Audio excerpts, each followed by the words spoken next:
We are going to talk about medication today. Popping pills.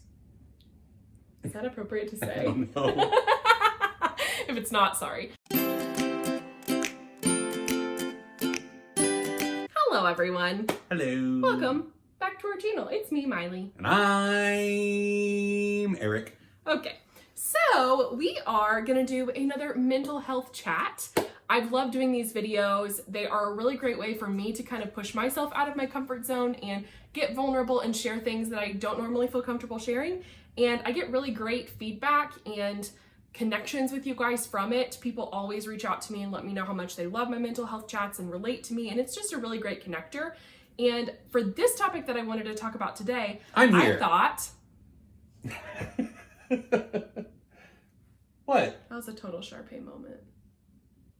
I don't know what that means. Yeah, I know. So I thought I would bring in Eric because he has a really good, fresh, new perspective on this topic that he wanted to talk about. So we are going to talk about medication today. Popping pills. Is that appropriate to say? I don't know. If it's not, sorry. So I feel like there is kind of a stigma around medication and mental health. And I feel like people have a lot of fears about it. And sometimes those fears are valid. Medication can be really hard to fine tune the exact medication that works for you, the balance that works for you. And it can be a really daunting process to undertake, trying to get on medication. And for some people, it doesn't work. For some people, it totally sucks and they hate it. For us, it works really great for both of us, we've discovered. And so we just want to preface, before we say anything else about this video, this is our personal experiences. We do not know what we're talking about. We don't know what the hell we're talking about at all.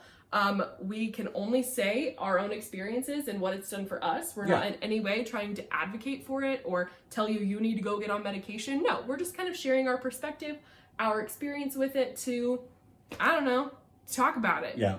And I will say, like, I would encourage anybody that's never explored it to explore it, because you talking about the stigma of it, that was definitely something that was just, I don't know, it wasn't like pressured onto me. It was just like kind of a thing in pop culture, especially when I was in late high school and college, this idea that if you're medicated for mental health issues, then you're not your authentic self. Yes. Like a big movie that I think of that kind of really pushes that message in a harmful way is like Garden State, where it's like once you get off your medication, you can become who you actually really are. Or like medication stifles you. And it is true to point out that a lot of the time when people first try medication, that does happen. Yeah. Some medications really do make people feel stifled. Yeah.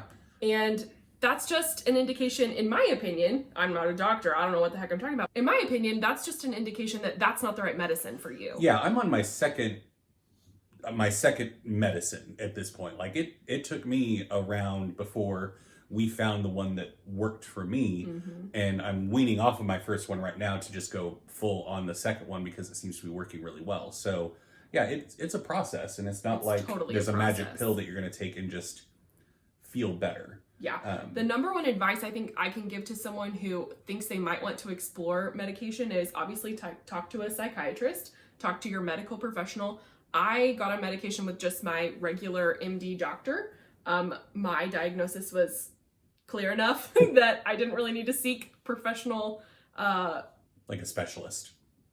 Professional specialization. My MD was just like, yeah, you've got OCD, so let's put you on some meds. But talk to your doctor, talk to your psychiatrist, talk to a therapist. Yeah, I don't even have a general practitioner. Like I just went straight to a psychiatrist and was like, hey, I feel weird, help. So there's a lot of different paths that you can take to get there. Like, just because you don't have a general practitioner, because a lot of people don't think that you can't just find a psychiatrist and make an appointment, because that's also an option. Yeah. And we're going to tell you about our personal experiences and our own perspectives on medication and what it's done for us in just a second. But before we do, we just kind of wanted to say, number one, we don't know what the heck we're talking about. Number 2, we're only talking about our personal experiences. In no way are we telling you what to do. And number 3, we know that medication is totally different for every single person. Some people, you try one medication and it works perfectly and does exactly what you need to do and you stay on it forever, and that's great. Some people you have to try 5, 6, 7, 12, 50 medications before it works. Some people you try medication and it sucks and you don't like it and you try to cope with other strategies and tools from therapy, and that's great. Yeah. But I do think that it can be a super useful tool for mental health, and I guess without further ado, we can tell about our personal experiences. Yeah. So one of the reasons I wanted to bring Eric on today was because I kind of have a tried and true seasoned perspective on medication. I've been on medication for years at this point. And Eric has just recently started a medication journey. So I'll talk about mine first, just because it's more kind of quick and to the point, and then we can kind of talk about your story. You can share what you've been going through recently, and I think it'll really be good for people to offer a nice perspective. Okay. Okay, so for me, obviously, if you've watched my channel even a little bit, you know that I have OCD. I was diagnosed with OCD, like I said, by my regular medical general practitioner, because it was so obvious, and tried in my adulthood. And I have a whole 2-part video series talking about the ins and outs of everything, how OCD affects me, what circumstances in my life led up to me being diagnosed, what made a lot of sense from my childhood after I got my diagnosis in those videos. So I'll link them here in the eye. But bottom line is, I started my journey with getting on medication. We've added a Kylo to the mix, so he may be in and out. Also, Esme is currently under the bed, her favorite spot in the entire world, with a bone chewing. So if you hear dog chewing a bone, that's just Esme under the bed. She won't come out, we've tried. So like I was saying, I started exploring medication with my general practitioner. And I believe I tried 3 different medications. And I tried a really generic kind of anxiety depression type medication that a lot of people with OCD try. And I tried just kind of a starter level of that, and then it did absolutely nothing. I felt no different. I felt nothing, no different. And the people around me didn't notice anything different. It clearly was not working. So I went back to her and we tried upping the dosage. We doubled the dosage. And that didn't work either. I literally felt nothing. The medication did absolutely nothing for me. And I was like, maybe this is not the right thing. Maybe I don't need to be on meds. But she was like, no, we'll try something a little more OCD specific. And it worked a lot better. And I started out at not a base level, because there's different tiers of medication you try. So she started me on the kind of more general first starter level. And that's what did absolutely nothing for me. So then we went up a couple levels to more specialized medication, more expensive medication, I'll say too, and tried a more OCD specific medication. And it's also just kind of a general anxiety depression medication as well. But it works really well for a lot of people with OCD. And so I tried that and it really worked wonders. And what I'll say about my journey on medication is it worked wonders when I took it. It took me so stinking long, and Eric knows this, to take it every single day. Well, the other thing is that every 3 to 6 months, when you were taking it regularly, you would always hit a point where you would turn to me and say, I think I'm good. I think I can do without it for a bit. And I wanted to be supportive, and so I'd be like, okay, but inside I was going, no. No. So, and that's something to definitely not do. Don't try to go off your meds yourself. Don't do it. Talk to your doctor before you do, because there's a weaning off process and whatnot. But all this to say, I also had crazy anxiety around refilling my prescription. Like, it just seemed like the biggest task ever to me, and I just wouldn't do it. I'd just be like, I'm out, darn it. And I would go like a week and a half, 2 weeks without refilling it. And it would just be like, why? Well, I just don't want to go to the pharmacy. I don't want to call it in. Like, it was just this big giant deal in my head to refill my prescription. I don't know why. So it was a struggle to get to a place where I take it regularly. I never miss taking it. I always refill it. I don't go more than a day or 2 without refilling it in between. So medicine for me, once I finally figured out what worked and what was great, it just helps to level me. It totally levels me out. And that's the best way I know how to describe it. I don't suffer with depression. That's not a struggle of mine. Typically, it's mostly just anxiety and OCD. And so I really don't have periods of being down. I just have periods of being super, super high strung or super, super scared and not motivated and like frozen almost. My medicine just helps level all of that. It helps me come back down to reality.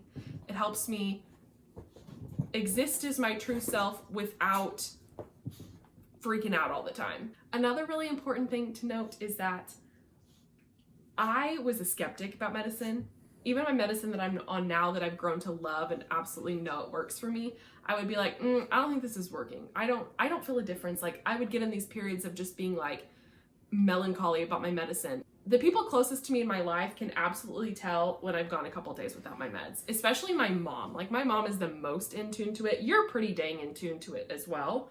You don't always ask me as much, but like a hint of extreme behavior with my mom, she's like, have you taken your medicine today? My sister's the same way.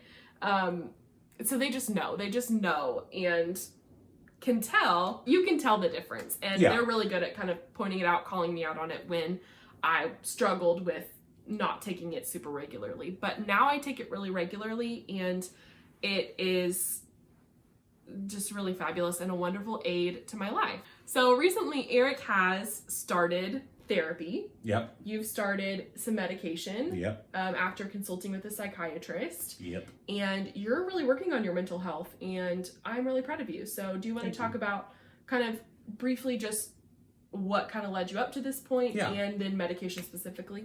Yeah. So I've always kind of talked about my depression all the way back to like middle school into high school and then into college, and being something that I've struggled with. And I kind of got myself into the mindset that like I had overcome it just through like sheer force of will. Like I used to be depressed and now I'm not anymore. But it would still manifest in ways of being like really low and lethargic and not engaging in things that I normally really enjoy. You know, classic symptoms of depression for people that know what those symptoms are. And just like emotionally cut off. Yeah. Like not wouldn't communicate well. No, you communicate well, but you just wouldn't fully realize your emotions to communicate them. Yeah. So I had one particularly like rough night. Like you were out of the house doing something. I think it was back in like September. It was before we moved here, back in the old house. Mm-hmm. And like I just had a whole night where it was like 5 hours straight where I just sat in front of the computer, didn't do anything, wasn't even like watching YouTube or anything. I was just literally sitting there. And that was the moment I was like, this isn't normal, I don't think.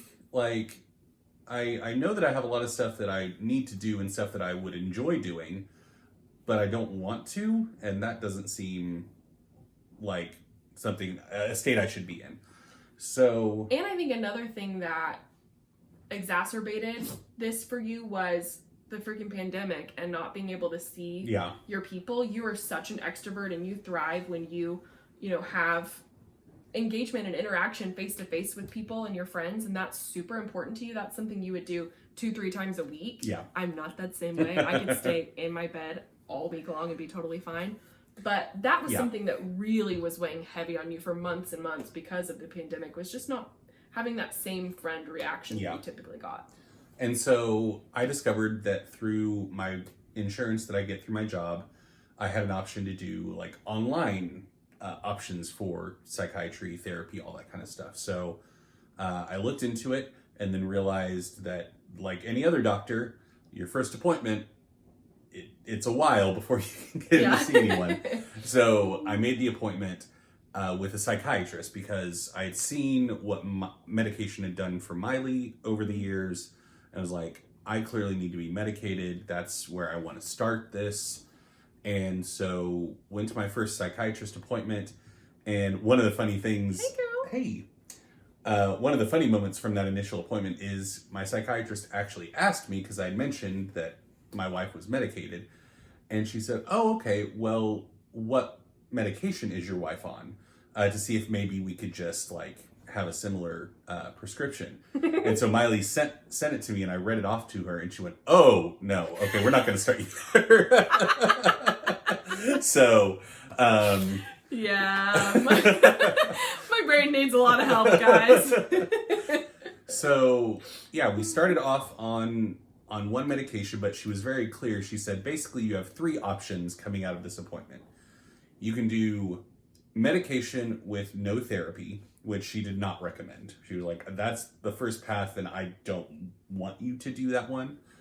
She said you can do therapy with no medication, which is a viable option because I told her I had never done therapy before. And then the last one, she said you could do both. And I elected to do both because I had seen how well medication had done for Maile, and I wanted to give that a shot as well. So a couple weeks later, I started doing therapy while taking the medication. So it's not exactly clear which one is playing a bigger role. I think it's a combination of both of them for sure. Yeah, because I had started therapy and I was on my first kind of medication, and at my follow-up with the psychiatrist, I kind of told her what was going on, and she said, okay, well, let's switch things up a little bit. So yeah, and for me, it's the biggest like change, I guess, is I just generally feel more present. Like I would spend a lot of my time before I started this journey focusing on the future or the past, and like thinking about things that I messed up on before, or like anxiety about what's to come. And this whole thing has just kind of narrowed my focus a little bit more to where I can think about the stuff that I need to get done today, because that's stuff that I need to worry about. I don't need to worry about stuff that I am going to need to get done in 5 months from now. Mm-hmm. So yeah, that's been the biggest thing for me is feeling like my focus is narrowing in a productive and healthy way. So yeah, it's been good. I like it. And like I said at the beginning of the video, if you've never explored it, that's the only advocation I'll make, is if you've never explored it, look into it. If you feel like you need it. Yeah. If you feel like you're at a place. I mean, I think anybody could benefit from therapy, but yeah. The medication piece. Not so much, but. Yeah, so. I think the biggest difference I've seen in you is 2 things. We're so cute, Esme. We love you. You're our baby. 2 things. One, I think you just generally are livelier. Yeah. You are always such a fun, loving, like silly, goofy person. But I've seen that kind of maximized since you've been on your medication and been in therapy, which I really like. And also, you've been a lot more healthily motivated. Yeah. Not motivated towards your health. That's not what I mean. What I mean is, no, I know. You've been motivated in a healthy way. Yeah. So before, you were really prone to getting into patterns of finding a new interest in something and hitting it super hard, just taking it in everything you could possibly do until 3 months down the line, you were completely burned out and on to the next thing. Yeah. Which is not a bad thing. Like, that's not a super negative trait or anything like that, but that is a pattern that you often found yourself in. Yeah. And was noticeable. And I just feel like that has been the biggest difference for me in your medication and your therapy, and how you've changed, is that you're really, really motivated, like more motivated even than I would say you were before. But you're much more focused, you're much more strategic and goal-oriented and level about it all. And you're setting yourself up with really good boundaries, I think, to maintain your motivation about certain things so that you don't get burnt out down the line. And that's been really cool to see how in such a short amount of time, I mean, it's been 2.5, maybe 3 months, 2.5 maybe. And there really has been such a change I've seen in you. Mm-hmm. I'm with you every single day, almost nonstop, because we don't go anywhere because of COVID. But I've just seen it, and I want to almost say subtle changes, but it's even more than subtle. Like, it's very level, like not extreme, like total flip a switch behavior changes, but it's just like really nice, encouraging changes that make you seem just a little more you, a little more here, a little more present. And I just think it's really cool. Yeah, I'm liking it.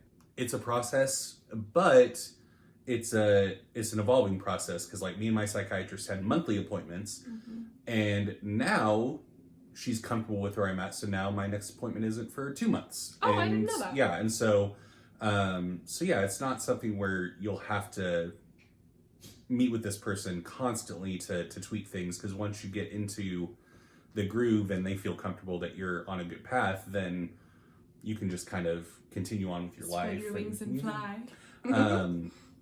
And I mean, I don't know, like I've always been somebody that's had a hard time taking medication like on a consistent, regular basis when there's not symptoms present. And with mental health, a lot of times it's hard to quantify like a symptom versus just a genuine emotion. And like, am I depressed, or am I just like sad because this thing happened in my life? And so it's been a lot easier though, I feel like, because of the big swing in changes to like remember to be good and diligent about it. So yeah. Well, that's our journey. That's both of our experiences with medication, and it's been really helpful to us. Super, super helpful. Thanks for joining me for this mental health chat. It's the first time you've appeared. We need to get you on more often. It's not like my name's on the channel or anything. Yeah, not like that at all. All right, well, thank you guys so much. We hope you enjoyed this video, and we will see you next time. Don't forget to like, subscribe if you want to see more mental health chats, videos about our life, shopping excursions, our health journey, just a bunch of random stuff we like to film. So come be part of our life and join our channel. Go ahead and like and subscribe, and we will see you guys next time. Bye. Bye.